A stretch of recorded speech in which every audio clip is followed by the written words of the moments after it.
So, James, we talked about, before I get started, everybody, if you don't mind hitting that subscribe button, we'd really appreciate it. Just scroll down and check. Sometimes the algorithm will give you our videos, but it may not be the case that you are subscribed. On the road to 1,000 subscribers, we'd love your help if you could help us get there. So do scroll down and check that we're subscribed. Anyway, back to the video. James, you and I talked about it, I think, like 2 or 3 different times when discussing Arsenal. James, obviously being a big Arsenal fan, about how the World Cup's not come at a good time. Arsenal are playing well. They're creating actually a bit of a gap between the likes of Manchester City. We started talking about things that might be able to derail Arsenal's title push here. And one of the big ones that I think came out was the importance of a little Brazilian striker by the name of Gabriel Jesus, who's been so integral to the success of Arsenal so far. And what we were talking about a lot of the time was, man, can you imagine if he got injured? The worst thing that could happen. And so many people were talking about it, almost felt like we were kind of willing it into existence a little bit. The report comes out. I believe it was originally from Globo. I think that he had a knee injury. He was going to miss the rest of the World Cup, and it was going to be a month out. Now, obviously, we're learning more and more as stuff gets leaked and starts to come out. According to Sport TV, this is via SB Nation, Arsenal could be without Gabriel Jesus until at least March time. Now, James, you and I recorded a video last night. We were just edited, ready to go. We were going to put it out today.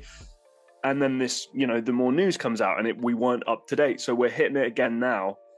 This changes things a lot. I think our conversation becomes quite different because, Gabriel Jesus being back for Boxing Day and Gabriel Jesus being back in March are 2 very, very different things. I know you answered this question when he was out for a month, so I think I know what the answer is going to be.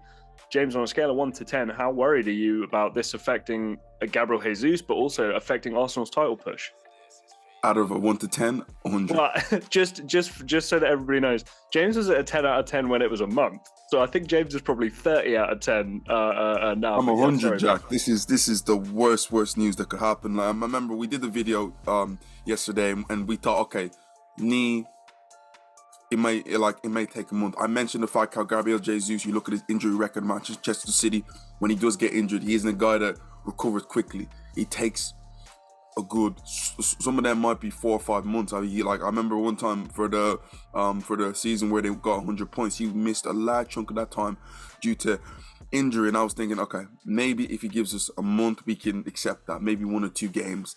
Now March, every good bit of work that Arsenal have done for these past 14 games is almost just down the window. We go back and we mention with Arsenal, what if Eduardo didn't get injured? What if we kept Robin van Persie? This might be another what if situation. What if Gabriel Jesus stayed fit and Arsenal won this incredible run? We mentioned the fact the World Cup did not help coming at the time because we were absolutely flying. It seemed that every team you put in front of us, we were knocking them down. Every time a setback happened, we answered it. This is a setback that, to me, I'm not sure how we get out of it. Because you look at the team from last season to this season, the only difference is 2 main players. Well, 3 with Zinchenko, but William Saliba and Gabriel Jesus. The midfield is still the same with Granit Xhaka, Martin Odegaard, and Thomas Partey. The wide players of Martinelli and Saka still the same. The main big difference is Gabriel Jesus, and you've seen what he's been able to bring to this Arsenal team. The confidence that he's given players like Martinelli, like Saka. Another one, like you may say that you may say it might not correlate. But a player like Granit Xhaka, with his ability to run around and to be effective with the press, which I'm not a big fan of. I want players to be effective. He presses so well, but also with Gabriel Jesus is his ability to create with the ball. As I said before, I believe that he's the best striker we've had since Robin van Persie, from the point of view that they can score goals and what they do on the ball. Aubameyang's a better goal scorer than Gabriel Jesus, but what Gabriel Jesus brings outside of goal scoring is something that you cannot replace. And you've seen what Arsenal were like with Eddie Nketiah last year, Jack. It was all right, but the moments when it got a bit tough, you can see this team wasn't ready for it. And you point to the fact that don't have that big X factor up front. Gabriel Jesus has been that X factor, and now he's gone. Arsenal go from, to me right now, being a first place, second place, third place team to you might be looking outside of the top 4. Because Jack, Gabriel Jesus comes out, he's basically the same team as last year, and we've seen what happened last year when the going got tough, for this football team. So it's Jack. This is massive. Look, I'm going to join you on 10 out of 10. You know, I'll share with everybody. I was 7 out of 10 last night. I kind of thought, you know what? Yeah, okay, he's not going to be back to his best maybe until early January, mid-January. I don't think it's too bad. I think Arsenal can still blag a couple of results here and there. I think the team unity is still there. You know, I don't know how big of a deal it is. You got the January transfer window and all this kind of stuff. So I was worried, 7 out of 10, but I wasn't 10 out of 10. I'm really worried, James. What I do think, though, is this does crystallise the January transfer strategy.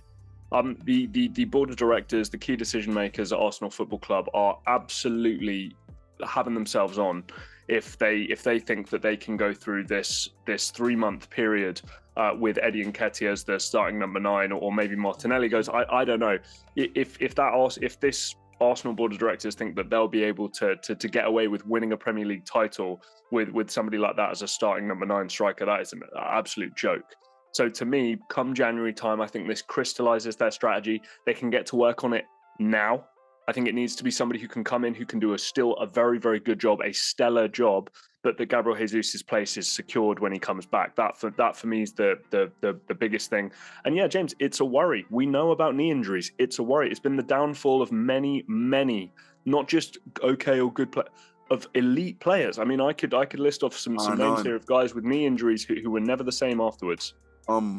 The biggest thing for me, Jack, you mentioned it, like the crystallized one word, you mentioned January.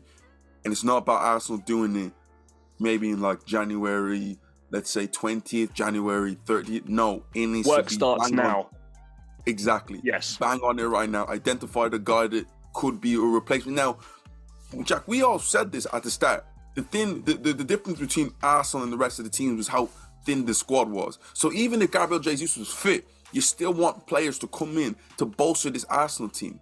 And I look at it right now, it's like, oh, we lose a player like that. Where is a replacement? And people may say, Eddie, for you, cool. For me, we want to... I'm trying to win titles. I'm trying to win a Premier League. I'm not saying Eddie Nketiah's a bad player. I'm not saying Eddie Nketiah can't contribute.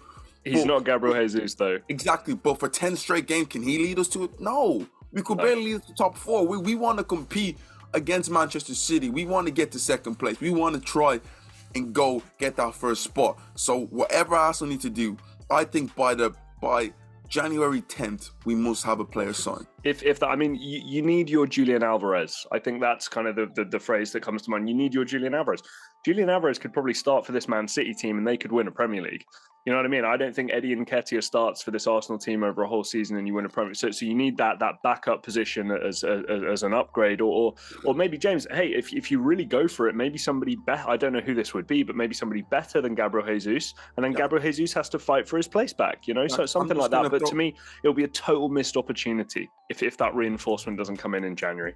Jack, I'm going to throw out one name there. In my opinion, that to me, this should be a no-brainer. It might not be Gabriel Jesus from the point of view of the work rate, but the quality's there. And I think a player like Memphis Depay on a free should be an absolute no-brainer. Right. You know, similar to the point of view of movements there.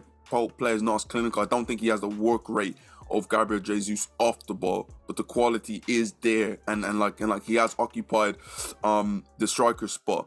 Not the big presence that like you want in number 9, but he's very similar to Gabriel Jesus. So that's a player that Arsenal should look at. But I'm just saying something needs to be done, because last year we mentioned by not signing a striker, by not replacing Aubameyang, we missed out on top 4.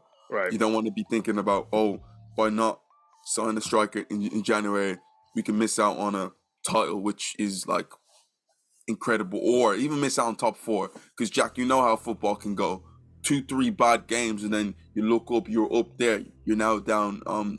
You're now down there. So Arsenal need to get working, because there's a opportunity that we don't get many times. And even Manchester City players, you're going to see a lot of Manchester City players out, a lot of Manchester City players down. James, it's a key year for Arsenal Football Club. It really, really is. And I look at the likes of Manchester City are just going to keep coming. Liverpool, there's going to be some sort of revolution there over the course of the summer as well. At some point, they're going to start playing. Manchester United are coming back. Chelsea, new ownership. Manchester United and Liverpool both up for sale. Any new owners there are going to come in. So Arsenal, it really is a very pivotal time for them. Guys, let us know what you think. Obviously, James and I, look, guys, okay, I'm not an Arsenal fan, but I want to see Arsenal do well. I think the Premier League is better when Arsenal are good. I'm just going to put that out there. I really do. So, to me, I'm gutted for Gabriel Jesus. I'm gutted for Arsenal and its fan base. Let me know what you guys think. Some of you are Spurs fans. I'm sure you're beaming ear to ear, but obviously, we never wish ill on anybody. Never. Drop a like on the video. If you like what you've seen, please do scroll down. Make sure that you are subscribed as well. James and I would really appreciate it. And obviously coming back at you for the England reactions, the rest of the World Cup that we got coming on, some reactions. And when the Premier League returns, Premier League predictions will be back. So don't go anywhere. James, anything else from you, mate? Gabriel Jesus, please tell me this is a lie. Please come back. Fake news.